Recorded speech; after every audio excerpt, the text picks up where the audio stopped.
자, 오늘 제일 중요한 거 지구의 층상구조. 지구는 안쪽이 이렇게 생겼어요. 이렇게. 우리가 살고 있는 게 어디냐면은 여기에 이렇게 우리가 이렇게 살고 있는 여기 지각에 맨 위에 이렇게 살고 있는 거고 파고 내려가면 이렇게 노란색으로 표현된 이런 부분이 나옵니다. 여기 들어가면 죽어요. 이거 어디냐면은 멘틀이라는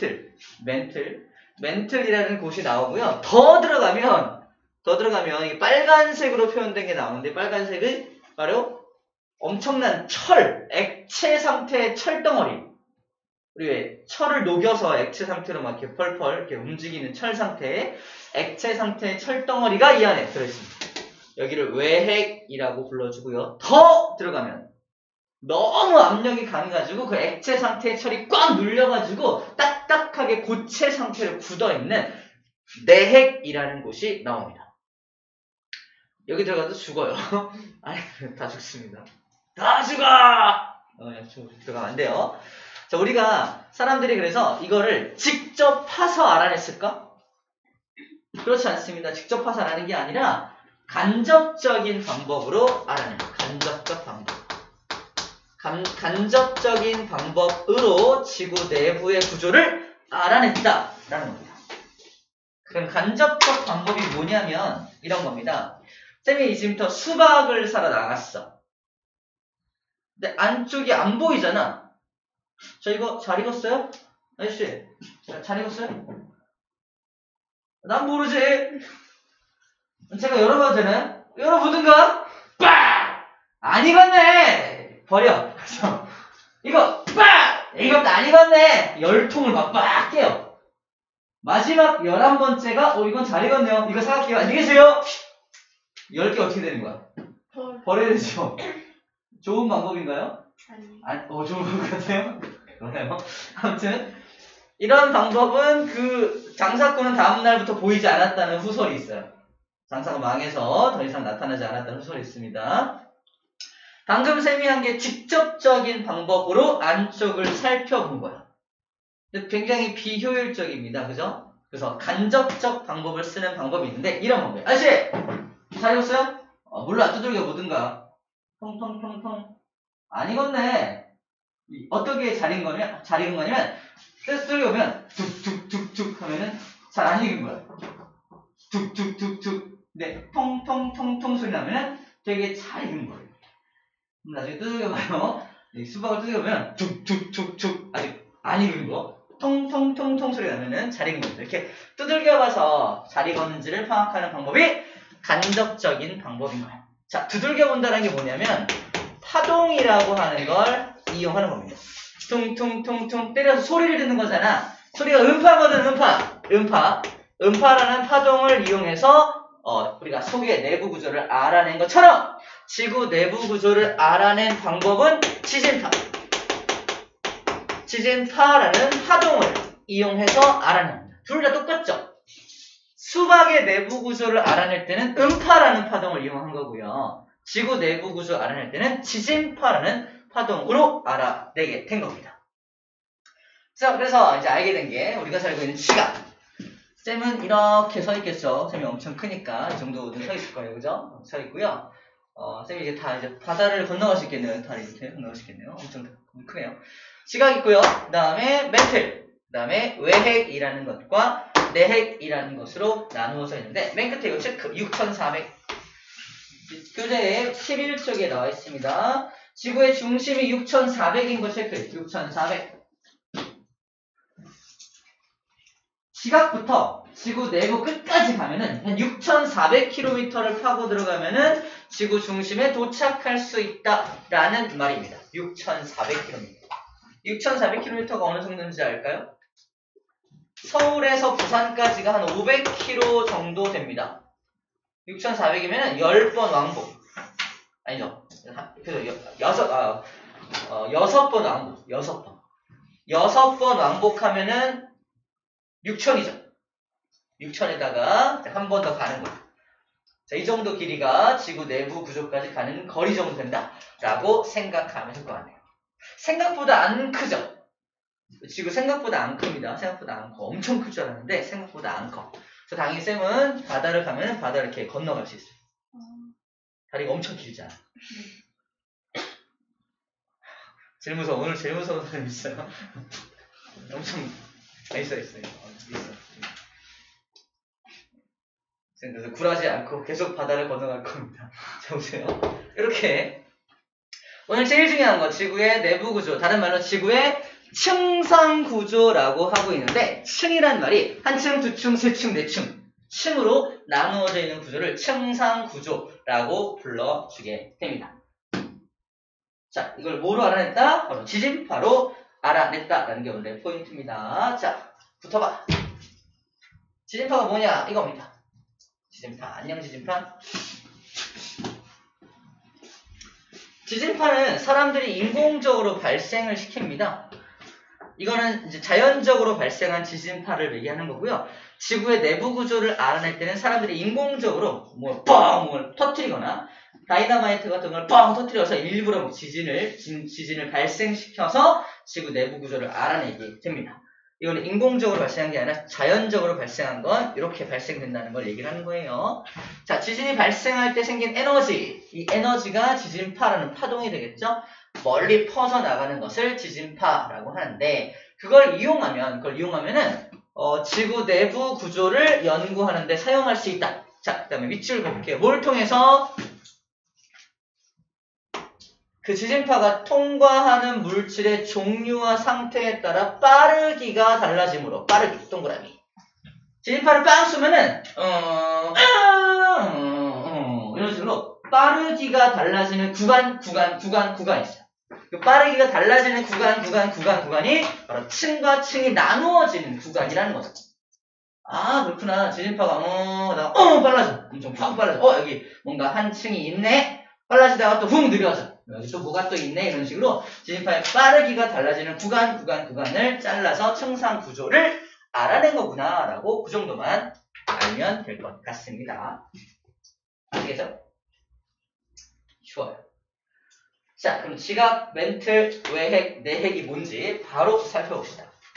자, 지각, 안녕 지각은 밑줄만 볼게요. 다 알고 있는 내용이에요. 어렵지 않습니다. 지각은 암석으로 구성이 되어 있고요. 고체 상태입니다. 고체 상태. 그리고 좀 이따 배우겠지만 대륙 지각, 우리가 사용하는 대륙 지각이라는 것과 해양 지각으로 구분되는데, 쌤이 오랜만에 바다를 이렇게 다리로 건너가지 않고요. 붕덩 잠수를 해요. 오랜만에. 잠수를 해서 밑으로 쭉 잠수해서 내려가면은 바닥에 닿겠죠? 바닥에 뭐가 있을까요? 땅이 나오나요? 아니면 멘틀이 나오나요? 땅이 나오죠. 바닷속에도 땅이 있습니다. 그죠? 바닷속에 있는 땅을, 그걸 해양지각이라고 하는 겁니다. 해양지각. 그것을 해양지각이라고 하는 거예요. 해양지각.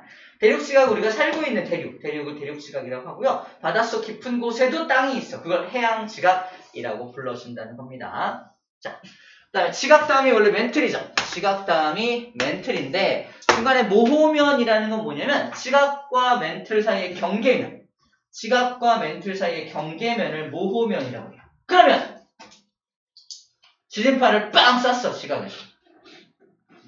그러면 멘틀을 만나는 그 모호면을 지날 때 지진파의 속도가 어떻게 될까? 빨라지거나 느려지거나 둘 중 하나겠죠? 그죠? 자, 우리 생각해보자. 빨라질 것 같아? 느려질 것 같아? 빨라진다. 힌트는, 빨라졌어. 나와있어. 아, 진짜. 힌트는, 우리가 멘틀이 암석으로 되어 있는데, 고체는 고체인데, 여기 써놓을까요? 멘틀은 유동성을 가진 고체. 자, 멘틀 옆에다가, 고체는 고체인데, 움직이는 고체야!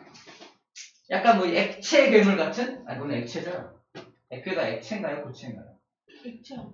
액체? 액체? 액체가 액이어서 액체 아니에요? 고개면은 고체인데? 좀 애매하죠? 액체면은 계속 흘러가야 되는데 언젠가 멈추잖아. 그죠? 자, 액괴가 사실 액체와 고체의 중간 상태쯤 되고요. 그 중간 상태를 우리가 이제 멘틀이 그런 액괴 같은 상태다. 멘틀이 약간 그 액괴 같은 상태라고 상상해 주면 됩니다. 여기 있나요? 그래서 고체를 통과하던 지진파가 액체 상태, 약간의 움직임을 가지는 액괴 같은 상태를 만나면 쿵 빨라지는 거예요. 속도가 쿵 빨라지는 것을 나타냅니다. 모호면에서 지진파의 빠르기가 빨라진다. 그래서 그래서 지각 밑에 뭔가 다른 물질, 다른 상태의 물질이 있다는 걸 이걸 통해 알아내게 된 거죠. 이 사람이 모호로비치치라는 사람이거든요. 모호로비치치라는 사람이 알아낸 이 경계면이라고 해서 이름을 모호면이라고 불러주는 겁니다. 모호로비치치로 끝나는 걸로 봐서 어느 나라 사람 같아요? 러시아. 정답, 러시아 사람. 비치치. 선생님이 러시아 사람이라면 허성취. 취한 것 같아요. 주성취. 중국 사람인데. 아무튼 취로 끝나면 이제 약간 러시아 쪽 사람이라고 볼 수가 있겠죠. 자, 더 내려가면 뭐가 나옵니까? 외핵이 나오죠. 외핵은 아까 말했죠. 철 성분으로 되어 있고요. 일종의 일부 니켈도 있는데 거의 다 철이에요. 자, 체크. 액체로 되어 있습니다. 액체. 얘만 유일하게 액체죠. 안에 들어가면 엄청 뜨거워서 철이 다 녹아있는 거야. 녹아서 액체 상태로 존재하는 게 외핵입니다. 외핵을 가본 사람이 있다 없다? 없죠. 없어요. 어떻게 가보죠? 자, 간접적 방법으로 알아내게 된 겁니다. 마찬가지로 지진파 분석으로 이게 액체인 걸 알아낸 거예요. 자, 네 번째, 내핵으로 가면은 얘도 철이야. 내핵은 근데 가장 안쪽에 있으니까 엄청난 압력을 받아요. 엄청난 압력으로 액체임에도 불구하고 잘 봐. 이 액체가 돌아다니잖아. 돌아다니는 액체인데 액체를 꽉 누르면 이렇게 가까워져. 분자 사이 거리가 엄청 가까워지면서 이렇게 제자리 신동운동하는 고체 상태로 변하게 된 겁니다. 그래서 압력 때문에 엄청난 압력 때문에 고체 상태로 변해 있는 게 바로 내핵이다 라고 생각해 주시면 될 것 같고요. 마지막 하나만 더 봅시다. 바로 멘틀이 아까 그림에서 봤을지 모르겠는데 지구 전체로 봤을 때 한 80%를 차지하는 게 바로 멘틀이에요. 다시 말해 지구 전체를 봤을 때 가장 많은 부피를 차지하는 게 누구냐? 멘틀입니다. 멘틀이 가장 많은 부피를 차지한다 라고 말해주면 됩니다. 자, 그런 의미에서 다시 한번 그림을 볼까요? 진짜 멘틀이 엄청 많았나? 슝슝.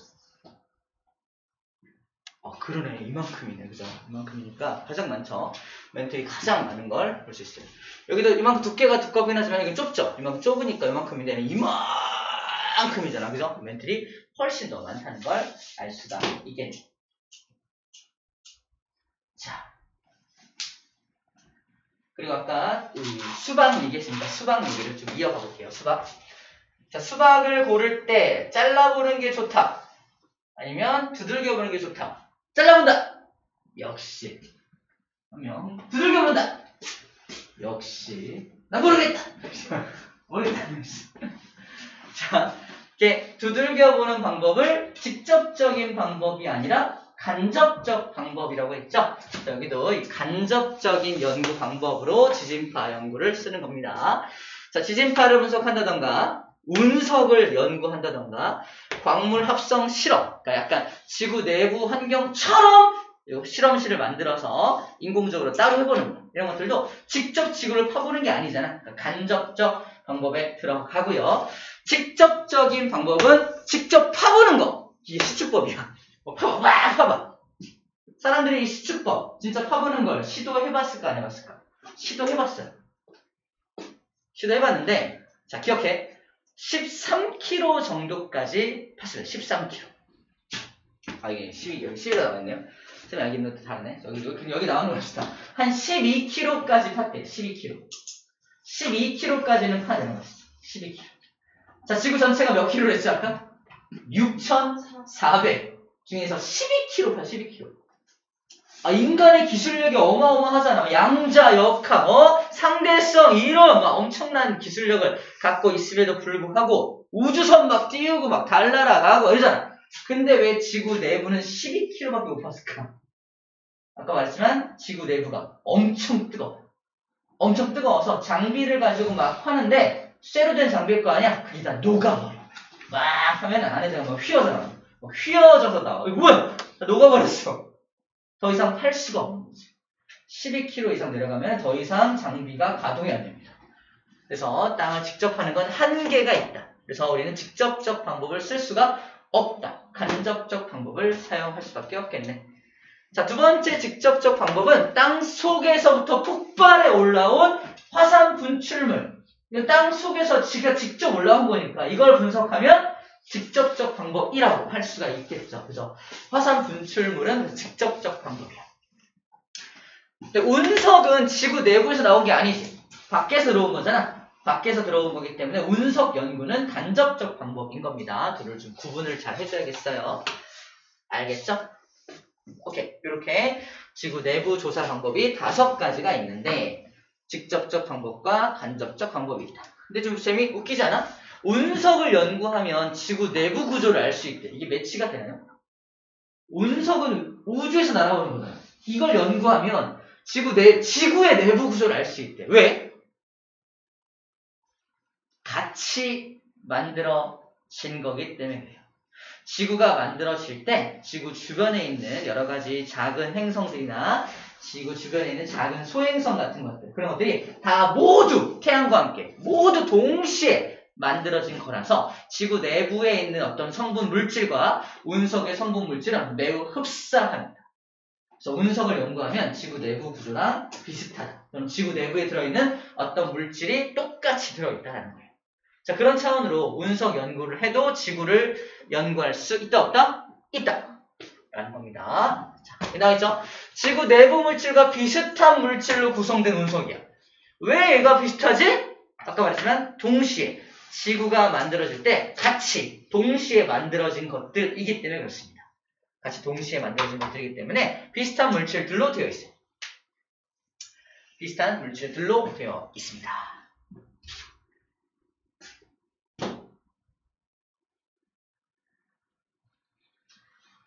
자, 그럼 아까 얘기했던 걸 조금 더 볼게요. 직접적 방법. 아까 했던 거죠? 쌤이 이해해 주는 거야. 자, 자동차를 살 거야. 자동차 살 때 여러 가지 성능 검사 안 해보고 이거 살 건데 제가 지금 검사해봐도 되죠? 직접적 방법으로 다 분해. 막 분해. 다 뜯어내. 여기는 빨간색이 아니네요. 분홍색이네요. 안 살래요. 놓고 나와. 이러면 안 되겠죠. 그래서 직접적 방법. 그건 안 좋습니다. 수술. 사람을 수술할 때도 직접적 방법을 다 이게 찢어가지고 수술을 직접 하는 것도 필요하죠? 그죠? 이게 직접적 방법인데, 간접적 방법은 이제, 우리가 엑스레이를 찍어서, 이런 거야. 팔을 다쳤어. 엑스레이라는 방법이 없다면, 엑스레이는 엑스선 촬영은 간접적 방법이잖아. 근데 간접적 방법인 엑스레이 촬영을 지금 우리 인간이 이 기술이 없다라고 상상해. 다쳤어. 팔이 너무 아파요. 누워보세요. 자, 찢어봅니다. 다 찢어. 괜찮네요. 시커매죠. 괜찮아요. 뜯어봤더니 뼈가 아무 이상이 없어요. 그래서 다 이렇게 하면 되게 힘들겠죠. 그죠? 근데 지금은 아파요. 잠깐만 찍어볼게요. 찰칵. 괜찮네요. 좀 쉬면 괜찮을 겁니다. 다행이다. 근데 엑스레이라는 방법이 없다면 다음날부터 또 아파. 찢었기 때문에, 찢고 꼬맸기 때문에 또 아프죠? 상상할 수가 없겠죠. 이 X선 촬영 방법을 알아내신 분이 누구야? 렌트겐. 렌트겐도 있는 것 같아요. 쌤이 아는 사람은 퀴리 부인, 마리 퀴리 부인이 연구를 해주셨죠. 그래서 그분과 함께 렌트겐은 있는 것 같아요. 이름 까먹었어. 잘했어요. 자, X선 촬영. 그분들의 업적 때문에 우리가 쉽게 병을 진단할 수 있게 된 거야. 이 퀴리 부인이 이 X선 촬영 연구하다가 방사능 노출로 돌아가신 거 알아요? 방사능 노출 돌아가셨잖아요. 그렇게 우리를 위해서 연구하다가 돌아가신 분을 위해서 잠깐 묵념하겠습니다. 간접적 방법, 수박 두드리기나 초음파 검사 다 간접적 방법이야. 이거 좀 더 잔인한 예를 한번 들어볼까? 하지마. 아이를 가졌어, 쌤이? 배가 너무 나와. 아이를 가지고 아이 혹시? 그래서 산부인과에 가요. 아기가 있을지도 모르니까 찢어봅시다. 없는데요? 다 지방이에요. 이러면서 그죠? 지방 덩어리였어, 알고 보니까. 이러면 되게 창피하잖아. 근데 지금 어떻게 한다? 초음파로 이렇게 검사해서, 아, 지방인데요? 금방 알려줍니다. 그죠? 아이가 인정지. 우리, 산부인과 가면은 초음파 검사라는 걸 여러분 다 했어요. 샌드 아이가 4명이라서 초음파 검사를 엄청 많이 했는데, 아이가 막 꿈틀꿈틀 거리는 걸 볼 수가 있잖아요. 간접적으로 볼 수 있죠. 직접적으로 보기 위해서 이렇게 아이 엄마 뱃속을 막 갈라가지고 잘 노네? 다시 닫으면 어떻게 해요? 안 되겠죠. 너무 잔인한이었습니다. 잊어먹으세요. 그래서 간접적 방법 꼭 필요하다! 뭐 이런 얘기를 하고 있는 겁니다. 아시겠죠? 네? 간접적 방법이 꼭 필요하다. 아. 물론 직접적 방법도 필요하긴 해요. 하지만 간접적 방법도 더욱더 꼭 필요하다라고 이야기했습니다. 됐죠? 자, 그럼 좀 정리해볼게요. 여기. 아까 지각과 멘틀 사이는 모호면이라고 했어요. 기억납니까? 모호로 비치치라는 사람이 발견한 면을 모호면이라고 해요. 여기 멘틀과 외핵 사이, 여기도 발견한 사람이 있겠죠? 이 멘틀과 외핵 사이를 발견한 사람이 구텐베르크? 들어봤나요?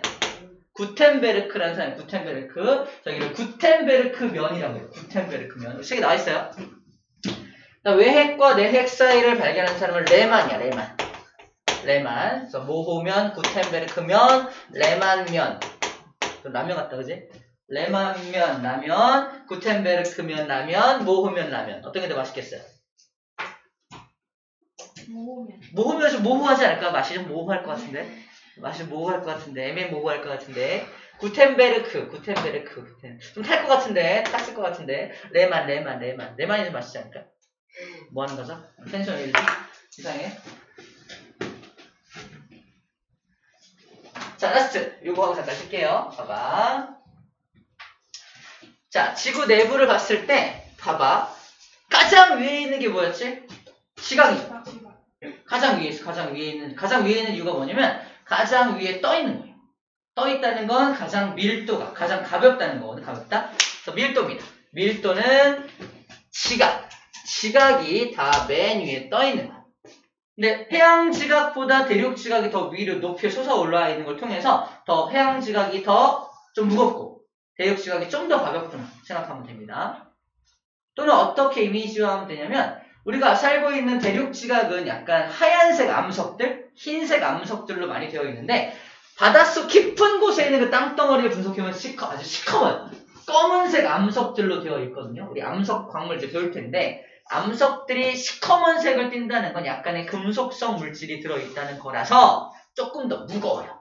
그래서 바닷속에 있는 그 땅덩어리가 좀 더 무겁구나라고 생각하면 됩니다. 그 다음 더 무거운 건 멘틀이죠. 멘틀이 더 아래에 있으니까 더 무거운 거고 그 멘틀보다 더 무거운 게 외핵, 더 무거운 건 내핵이 되겠죠. 밀도가 가장 큰 건 누구다? 내핵이 밀도가 가장 크다라고 정리할 수 있고요. 온도는 당연히 안쪽일수록 가장 높을 거 아니야. 내핵이 가장 높고 외핵, 멘틀, 지각 순서대로 온도가 다를 겁니다. 사람이 뚫은 건 지각만 뚫고 내려갔음에도 불구하고 멘틀을 아직 만나보지도 못했음에도 불구하고 장비가 다 녹아버릴 정도니까 엄청 뜨겁다는 거 안쪽 장난이 아닙니다. 자, 압력도 마찬가지로 안으로 갈수록 압력이 큰 거니까 내핵이 가장 크고요. 지각이 가장 작다는 것도 정리할 수가 있습니다. 좋아요. 약속한 대로 잠깐 쉬었다가 가겠습니다.